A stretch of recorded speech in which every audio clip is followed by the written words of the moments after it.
Saudara-saudara, kita maklum bahwa solat merupakan sarana yang paling efektif untuk mendekatkan manusia kepada Allah. Makin dekat manusia dengan Allah, makin tidak senang iblis dan setan. Karena itu segala macam cara mereka berusaha mengaduk-ngaduk solat kita. Dan sesungguhnya, jikalau kita mengerjakan solat, itu kan targetnya cuma dua. Pertama, agar solat kita itu sah. Yang kedua, agar solat kita itu qabul, yakni diterima oleh Allah. Kalau soal sah dan tidak, ukurannya gampang. Saya kalau ditanya orang, Pak, solat saya sah atau tidak? Saya bisa jawab. Saudara, solatnya syarat rukunnya cukup apa tidak? Cukup, sah. Itu kalau perkara sah. Tapi kalau sudah perkara qabul, Pak, solat saya diterima atau tidak oleh Allah? Ini saya tidak bisa jawab. Kenapa? Soal qabul mencakup masalah batin. Cuma ukuran logikanya, kalau syarat rukun cukup, insya Allah qabul. Saudara-saudara kaum muslimin rahimakumullah. Oleh karenanya, pada saat kita solat, iblis, setan datang dari segala macam penjuru supaya kita kehilangan rasa khusyuk. Apalagi kalau kita jadi imam yang gerak kita, bacaan kita dilihat, didengar, disaksikan oleh orang banyak. Digodanya gerakan kita, dibolak-baliknya hati kita supaya di dalam solat itu banyak yang kita ingat, hal-hal yang tidak ada hubungannya dengan solat. Kadang-kadang belum solat kita ribut nyari pulpen, enggak ketemu. Begitu takbir ingat pulpen di atas lemari. Mulai goncang lagi niat kita solat. Kadang-kadang kalau hati tidak bisa dipermainkan, iblis berbisik lagi. Gerakan kita dalam solat tidak mencerminkan kekhusyuan. Kalau gerak juga ternyata masih bisa khusyuk, bacaan kita dibuatnya kita seperti dikejar-kejar waktu. Solat Isya misalnya, dengan cara kilat khusus, super singkat. Saya katakan tadi, apalagi kalau kita jadi imam, iblis mudah mendatangkan penyakit riya. Karena mengimami orang banyak, lalu supaya dikira alim, dibuatlah solatnya itu mantep-mantep. Surahnya dicari yang panjang-panjang, paling pendek sabihis sama wadduha. Tapi kalau sudah solat sendirian, cukup inna a'toinakal kautsar sama kul huwallahu ahad. Kayaknya khusyuk bukan main. Kalau imam, bahasanya dipaseh-pasehin kayak orang 16 tahun di Mekah. Usolli fardhol maghribi salasa rakaatin. Saudara-saudara kaum muslimin yang berbahagia, oleh karena solat merupakan sarana yang paling efektif untuk mendekatkan diri dengan Allah, maka orang yang khusyuk di dalam solatnya merupakan musuh utama daripada iblis. Sekarang bagaimana bisa khusyuk caranya? Kalau khusyuk 100%, rasa-rasanya sulit. Untuk sampai ke arah sana orang memerlukan tahapan. Kepada Imam Ali karramallahu wajhah, baginda Nabi pernah memberikan satu tes. Ali, saya ya Rasul, kalau kau bisa solat 2 rakaat saja dengan khusyuk, aku kasih hadiah sorban. Baik ya Rasul. Sembayang Imam Ali 2 rakaat, selesai solat, assalamualaikum wassalamualaikum. Rasul bertanya, yang mana sorbannya Li? Tanpa nengok, Imam Ali menjawab, yang hijau ya Rasul. Setelah menjawab yang hijau, Rasul berkata, kamu tidak khusyuk Li. Kenapa? Soalnya tadi waktu sembayang mikirin, nanti kalau ditawarin sorban pilih yang hijau aja ah. Sehingga begitu ditanya, refleks menjawab, yang mana Li? Yang hijau saja ya Rasul. Oleh karena itu, menurut Al-Imam Nawawi, pada tingkatan yang paling sederhana sudah sampai ke tingkat khusyuk asal pada waktu takbiratul ihram ingat kepada Allah. Tapi jangan lupa itu tangga pertama. Jangan ada fatwa begini lalu aman. Yang penting kan takbirnya ingat Tuhan, belasononya mau kemana kek. Bukan itu. Itu pada tingkatan pertama sudah sah dipandang khusyuk solatnya orang awam asal pada waktu takbiratul ihram dia ingat kepada Allah. Tetapi harus terus berusaha agar sepanjang solat dia ingat kepada Allah. Caranya bagaimana? Pertama, menanamkan diri bahwa pada saat kita sedang mengerjakan solat yang lain tidak ada kecuali Allah. Yang kedua, berusaha memahami apa yang kita baca. Sehingga pada saat kita sujud, subhana rabbiyal a'la wa bihamdi, terbayang kemahasucian Allah, kemahatinggian Allah. Sehingga hati tidak mengembara, mulut berucap, hati mengikuti apa yang diucapkan. Yang kadang-kadang membuat hati kita jalan-jalan, badan di masjid, badan takbir, badan ruku, tapi hati di pasar, hati di kantor, hati di pabrik. Karena yang kita ucapkan tidak berakar di hati. Yang kita baca kita nggak tahu artinya. Sangat boleh jadi hati lalu mengembara kemana-mana. Jadi untuk menopang kekhusyuan ini, cara yang paling efektif, pertama, tidak ada yang lain pada waktu kita sholat kecuali Allah. Yang kedua, berusaha memahami apa yang kita baca.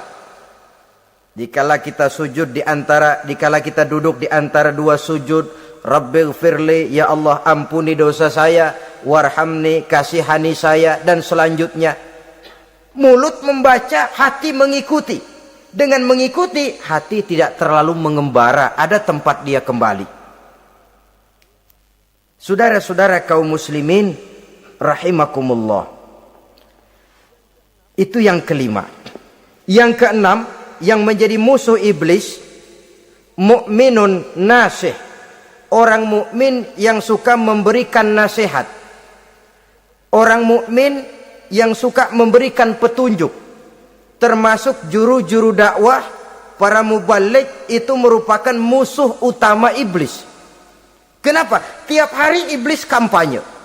Tiap hari iblis mengajak dengan segala macam cara yang kalau perlu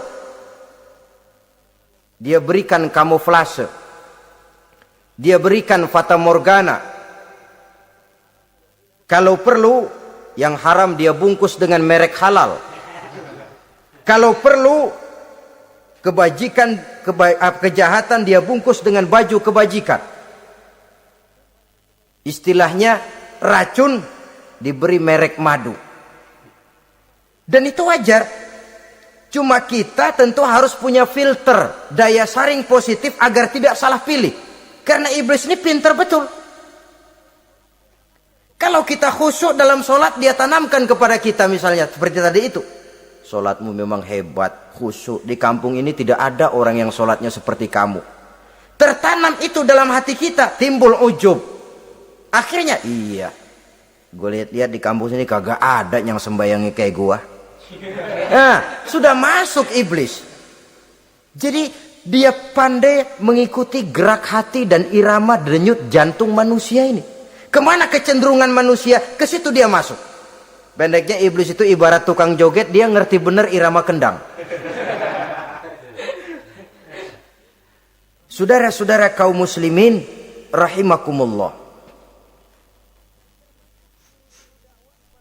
Termasuk juru-juru dakwah, para mubaligh, orang yang suka memberikan nasihat ini. Mereka memberikan filter kepada umat, kepada jamaah, jangan sampai salah pilih.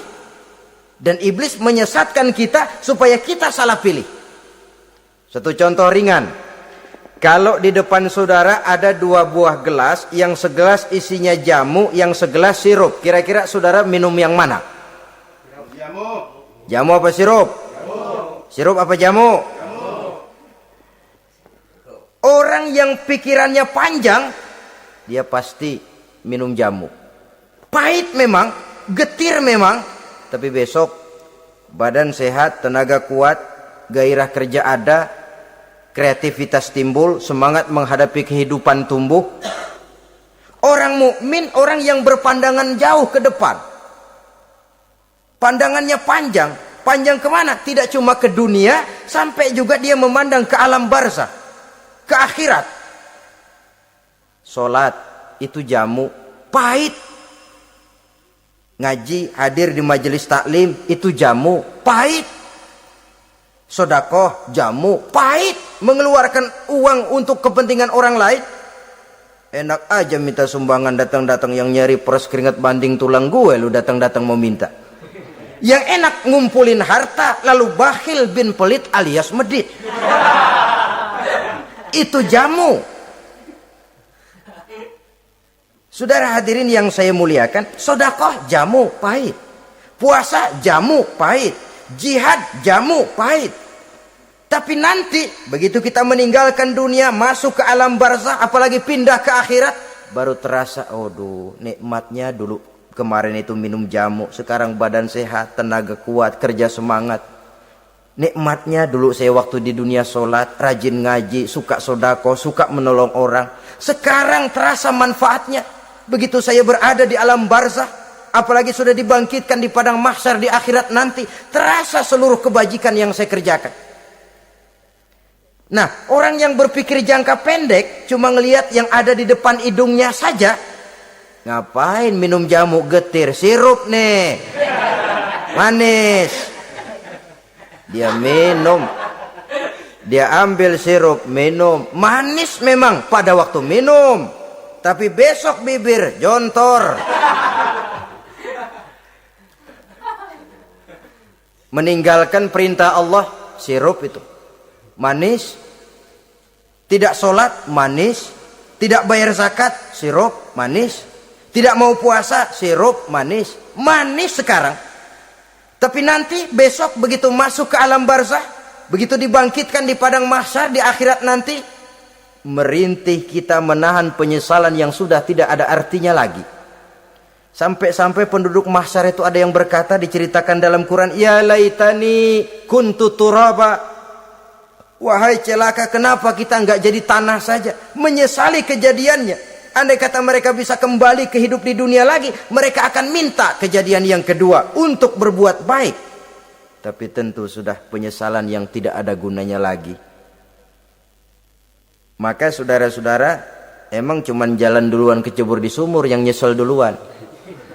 Ada orang jalan, yang paling depan kecebur di sumur, itu tuh gue nyesel duluan katanya. Nyesel duluan. Yang lain mesti nyeselnya belakangan. Saudara hadirin yang saya muliakan. Nah, orang yang suka memberikan nasihat kepada orang lain dimusuhi iblis. Kenapa? Tentu nasihat yang membawa kebaikan. Iblis nggak senang betul itu. Kita nasihatin teman, udah berhenti dah, jangan pada mabok lagi. Iblis gergetan bener. Ini orang dilarang lagi. Kita nasihati teman, udah jangan masang-masang lagi dah, nggak bakalan kena, dikebohongin. Nggak ada orang jadi kaya masang judi, bangkrut malah loh. Ini kan termasuk tipu daya iblis, judi dinamain sumbangan. Itu sama saja itu, madu, racun mereknya madu. Judi dinamain sumbangan. Kalau Kang Beca pada nyumbang. Kayak orang kaya lagunya.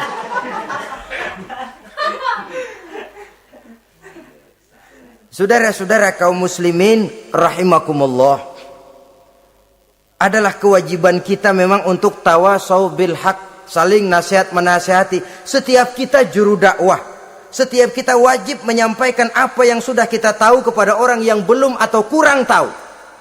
Saudara yang bisa bismillah wajib mendakwahkan bismillah itu kepada orang yang belum tahu bismillah. Saudara bisa Fatihah harus menyampaikan itu kepada orang yang belum bisa Fatihah. Persetan dengan orang lain. Apalagi yang cuma kerjanya ngeritik saja, lu baru bisa Fatihah doang udah ngajar. Biar aja yang diajarin gak bisa Fatihah kok. Apa masalahnya pemerataan di bidang keilmuan?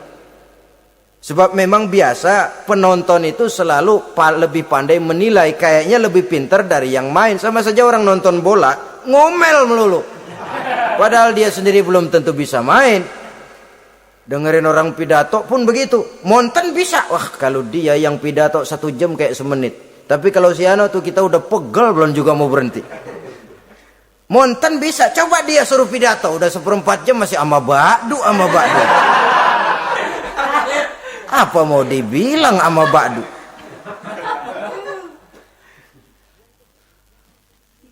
Yang ketujuh, yang menjadi musuhnya iblis, taibun sabitun ala taubatihi, orang yang bertaubat dan tetap di atas taubatnya.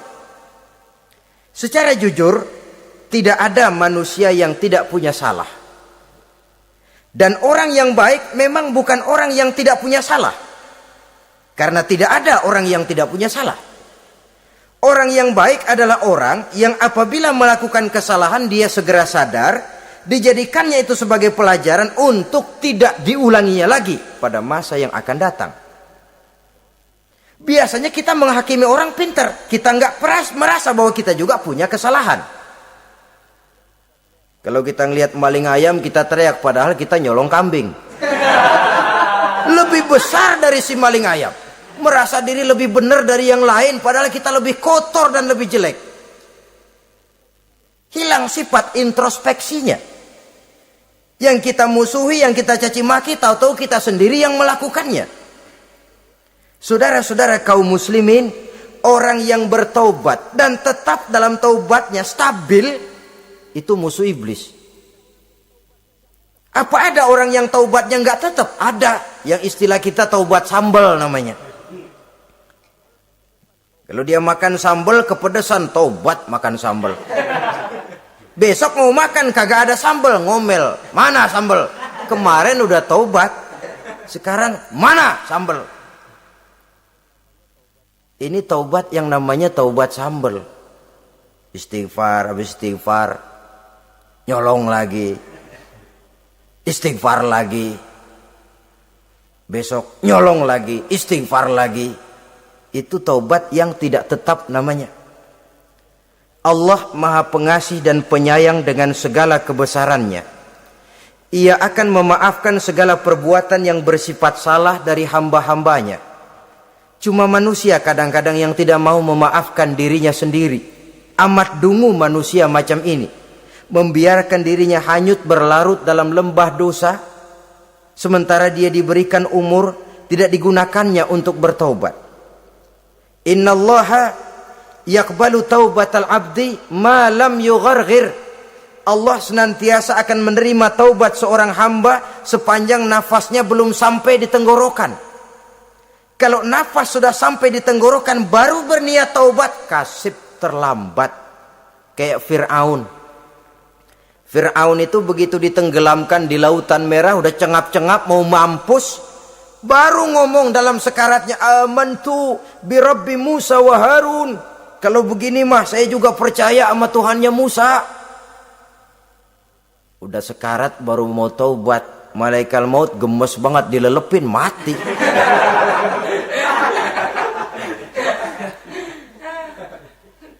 Nah, kepada adik-adik remaja, biasanya kalau sudah bicara taubat, pikiran kita, taubat mah urusan 70 tahun ke atas. Kita masih lama ini. Sebenarnya tidak. Masalah taubat adalah masalah salah dan dosa. Masalah salah dan dosa adalah masalah manusia. Sejak dia akil balik sampai ajal datang merenggut nyawa. Hidup ini tidak selalu berjalan mulus. Hidup ini tidak selalu berjalan di atas kertas putih. Kadang kita tersilap, kadang kita tersalah. Kadang situasi dan kondisi menyebabkan kita berbuat lain dari yang seharusnya. Itu kehidupan. Silih berganti. Oleh karenanya pesan Nabi, wa'at bi'is sayyi'atal hasanah. Perbuatan salah ikuti dengan kebajikan. Dosa iringi dengan taubat. Jangan nunggu. Saya untuk taubat takut nanti bikin lagi. Nah, ini namanya punya harapan mau bikin lagi. Nanti aja dah kalau tua-tuaan. Saudara, kalau dosa itu ditumpuk, itu sama saja kotoran yang menodai hati. Kalau kotoran nggak rajin kita bersihin, dia akan berkarat. Dan kalau sudah berkarat, sudah sulit untuk dibersihkan. Itu makna ungkapan Imamul Ghazali, hati manusia sebening kaca. Lapisan dosa yang dia kerjakan adalah debu yang menutupi jernihnya kaca. Orang yang bersih dari dosa, dekat dengan Allah, hatinya jernih seperti kaca. Dari hati yang jernih, radarnya kontak kepada Allah. Sinyalnya nyambung channelnya itu.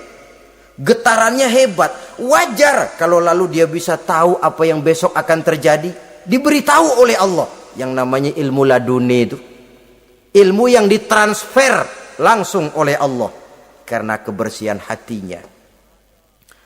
Mana ada orang gak belajar bisa pinter. Iya, kalau hatinya butek emang gak ada. Tapi kalau Allah mau berberangkat dari hati yang bersih, yang kontaknya nyambung kepada Allah, hati itu seperti kaca, kata Imam Ghazali. Dosa yang kita lakukan adalah debu. Kalau debu sedikit datang kita lap, datang lagi kita bersihin, datang lagi kita bersihin, insya Allah nggak sampai jadi noda di atas kaca itu. Tapi kalau nunggu debu itu sampai bertumpuk, besok aja ngelapnya dah, besok aja ngebersihinnya, bertumpuk dia, sulit membersihkannya. Walaupun kena, nodanya tentu tertinggal di atas kaca itu. Karena itu dalam kehidupan remaja misalnya, pemuda misalnya, kita tidak bisa menolak mode, tidak bisa menolak musim. Modenya disco, modenya breakdance, modenya joget, modenya jaipongan. Mode pada waktunya habis, ya habis. Tapi bagaimanapun dia akan punya dampak, memberikan bekas dalam membentuk kepribadian. Dan ini efek yang tidak kita inginkan. Efeknya, bukan modenya itu. Jadi oleh karenanya saudara-saudara, masalah taubat bukan masalah 70 tahun ke atas, tapi masalah manusia sejak dia akil balik sampai ajal datang merenggut nyawa. Sepanjang nafas belum sampai di kerongkongan, Allah akan menerima taubat seorang hamba. Bahkan dalam hadis qudsi Allah menyatakan, "Lau amiltumul khotoya hatta mala'atis sama, thumma nadimtum, fataballahu alaikum." Kalaupun kamu berbuat dosa sampai penuh langit dengan dosamu, kemudian kamu bertaubat dan menyesal, Allah pasti akan menerima taubatmu. Jadi orang yang taubat dengan sebenarnya dan tetap dalam taubatnya, itu musuh iblis. Tapi orang yang taubatnya angin-anginan, iblis demen banget. Dari sembahyang, besok mabok, besoknya lagi nyolong, besoknya lagi zina, besok taubat lagi. Kata iblis, surak, iya lo gocet dah Tuhan.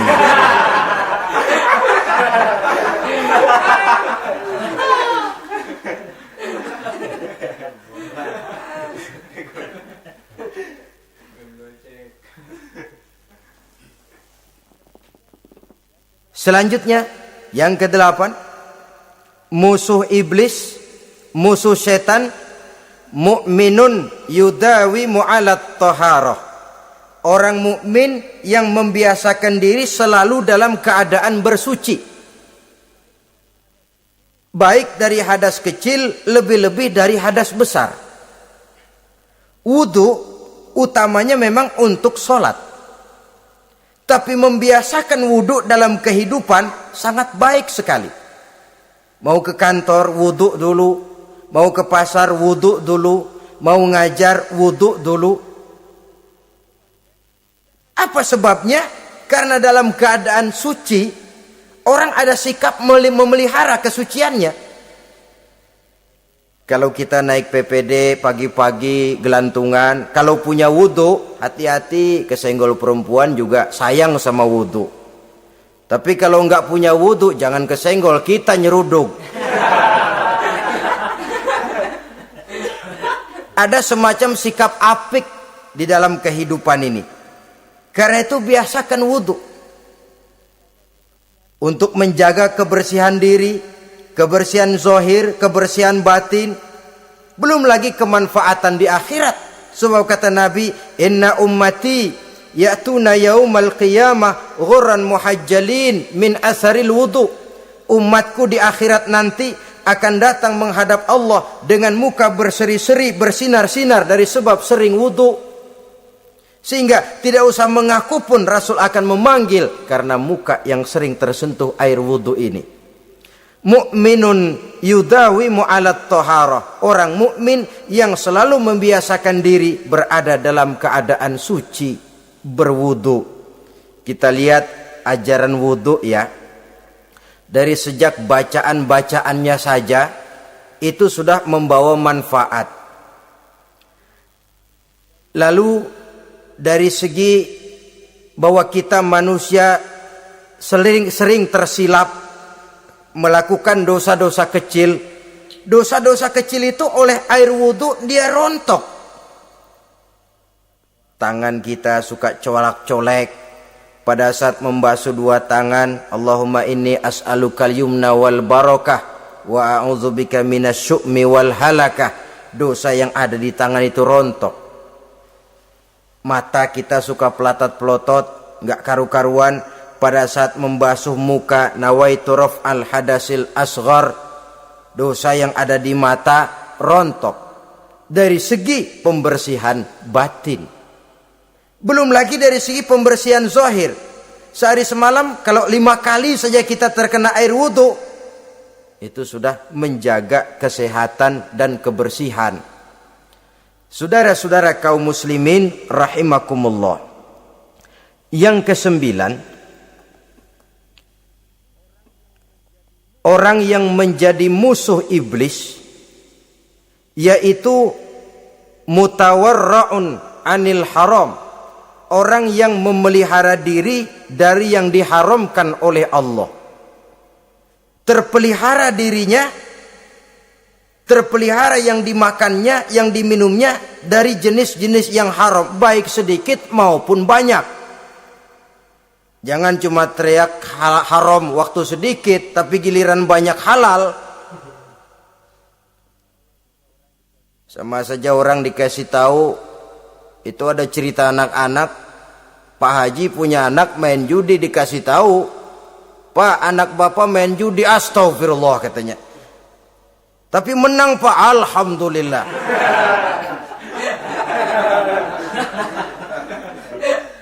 Ini kan sama saja, giliran sedikit dibilang haram karena dia nggak dapat jatah, begitu dapat banyak dan dia kecipratan jadi halal. Yang sedikit haram, banyaknya pun juga haram. Yang banyaknya haram, sedikitnya juga haram. Ada orang bilang minuman keras kalau nggak mabokkan nggak haram. Yang memabokkan banyaknya, sedikitnya tetap saja haram.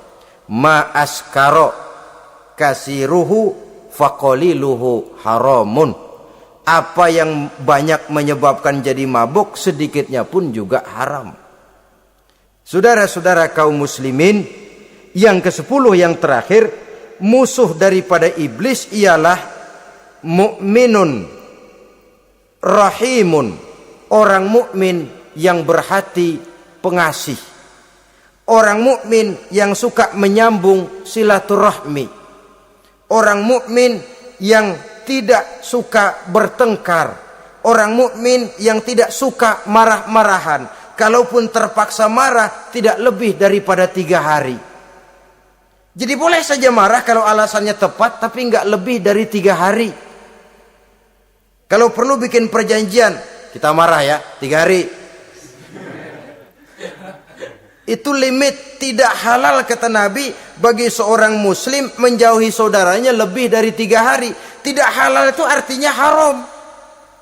Kita ini kadang-kadang kalau sudah marahan sama tetangga kah, sama teman kah, kadang-kadang suka berlaku perpanjangan waktu. Tidak cukup perpanjangan waktu, ditambah lagi perpanjangan generasi.